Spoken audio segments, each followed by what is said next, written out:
ఫిరాయింపులపై BRS నేతలు వేసిన పిటిషన్లను కొట్టివేశారు speaker. BRS కు చెందిన 5 ఎమ్మెల్యేలు కాంగ్రెస్ లో చేరారని, వారిని అనర్హులుగా ప్రకటించాలని స్పీకర్ ను కోరారు.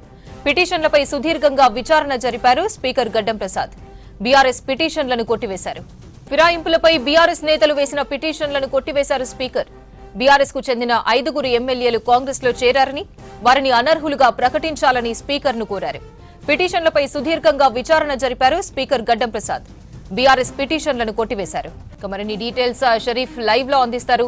షరీఫ్, స్పీకర్ నిర్ణయంపై అప్డేట్స్ ఏంటి? బ్రేకింగ్ అందింది. మొత్తం 5 ఎమ్మెల్యేలకు సంబంధించి పార్టీ ఫిరాయింపులో ఎవరైతే పిటిషన్స్ బీఆర్ఎస్ సంబంధించినటువంటి ఎమ్మెల్యేలు వేశారో వాటిని తోసిపుచ్చింది స్పీకర్.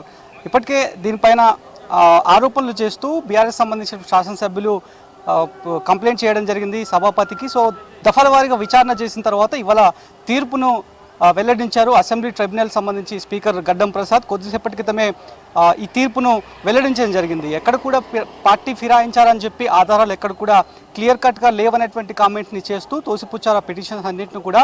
5 మంది ఎమ్మెల్యేలకు సంబంధించినటువంటి వ్యవహారంలో ఈ రకమైనటువంటి తీర్పును వెల్లడించారు సభాపతి.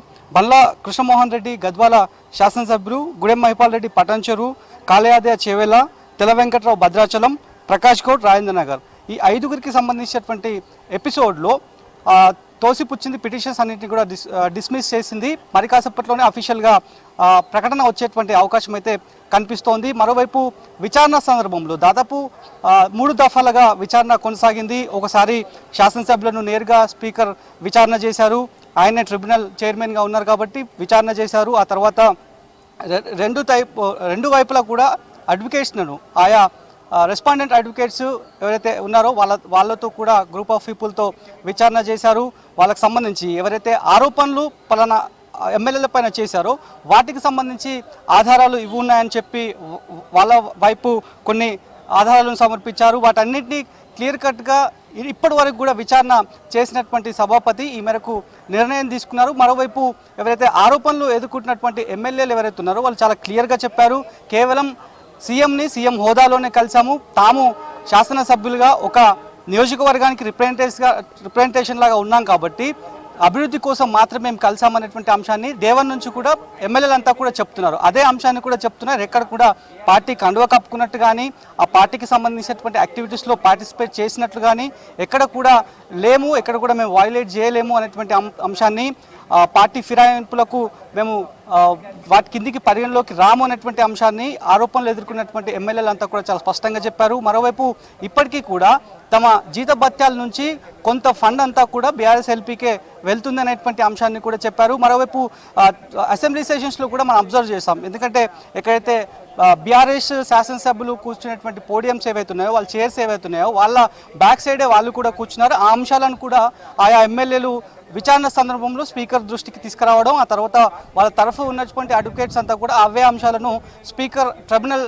దృష్టికి తీసుకొచ్చే ప్రయత్నాలు చేశారు. వీటన్నిటిని క్రోడీకరించుకొని వీటన్నిటిని కన్సిడర్ చేసుకుని ఈ రకమైనటువంటి తీర్పునైతే ప్రస్తుతానికి వెలువరించి బయటికి వచ్చింది.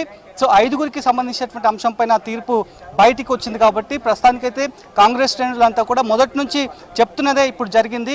అందరూ కూడా ఈ ఎపిసోడ్ కోసమే ఎంతవరకు ఇప్పటి వరకు కూడా ఎదురు చూసినటువంటి సిచ్యువేషన్ కూడా మనం చూసినాం. చాలా స్పష్టంగా కూడా మొదటి నుంచి కూడా వాళ్ళు చెప్తున్నారు, ఎక్కడ కూడా మేము కండువా కప్పుకోలేదనేటువంటి అంశాన్ని చెప్పారు. మరోవైపు ఎవరైతే బీఆర్ఎస్ పార్టీకి సంబంధించి ఆరోపణలు చేస్తున్నటువంటి ఎమ్మెల్యేలకు ఉద్దేశించి కొన్ని ఆధారాలన్నింటినీ కూడా సమర్పించామనేటువంటి అంశాన్ని వాళ్ళు కూడా చాలా సందర్భాల్లో విచారణ సమయంలో చెప్పారు. మీడియాతో కూడా మాట్లాడడం జరిగింది. కానీ ఆ ఫొటోస్ కావచ్చు, ఆ వీడియోగ్రాఫ్స్ కావచ్చు, వాటి కూడా పార్టీ ఫిరాయింపుకు పాల్పడ్డారని చెప్పడానికి ఖచ్చితమైనటువంటి ఎవిడెన్స్ ఏది కూడా లేదు అనేటువంటి అంశాన్ని చాలా స్పష్టంగా స్పీకర్ గడ్డం ప్రసాద్ విచారణలో భాగంగా నిర్ణయం తీసుకున్నప్పుడు ఆ అంశాలను, ఆ కామెంట్స్ని చేసినట్టుగా కూడా తెలుస్తుంది. కాబట్టి ఇప్పటికైతే ఈ 5 సంబంధించినటువంటి ఎపిసోడ్ పైన క్లియర్ కట్గా తీర్పు బయటికి వచ్చింది కాబట్టి వీళ్ళంతా కూడా సేఫ్ అనేటువంటి అంశాన్ని అయితే కాంగ్రెస్ శ్రేణులు చెప్తున్నారు.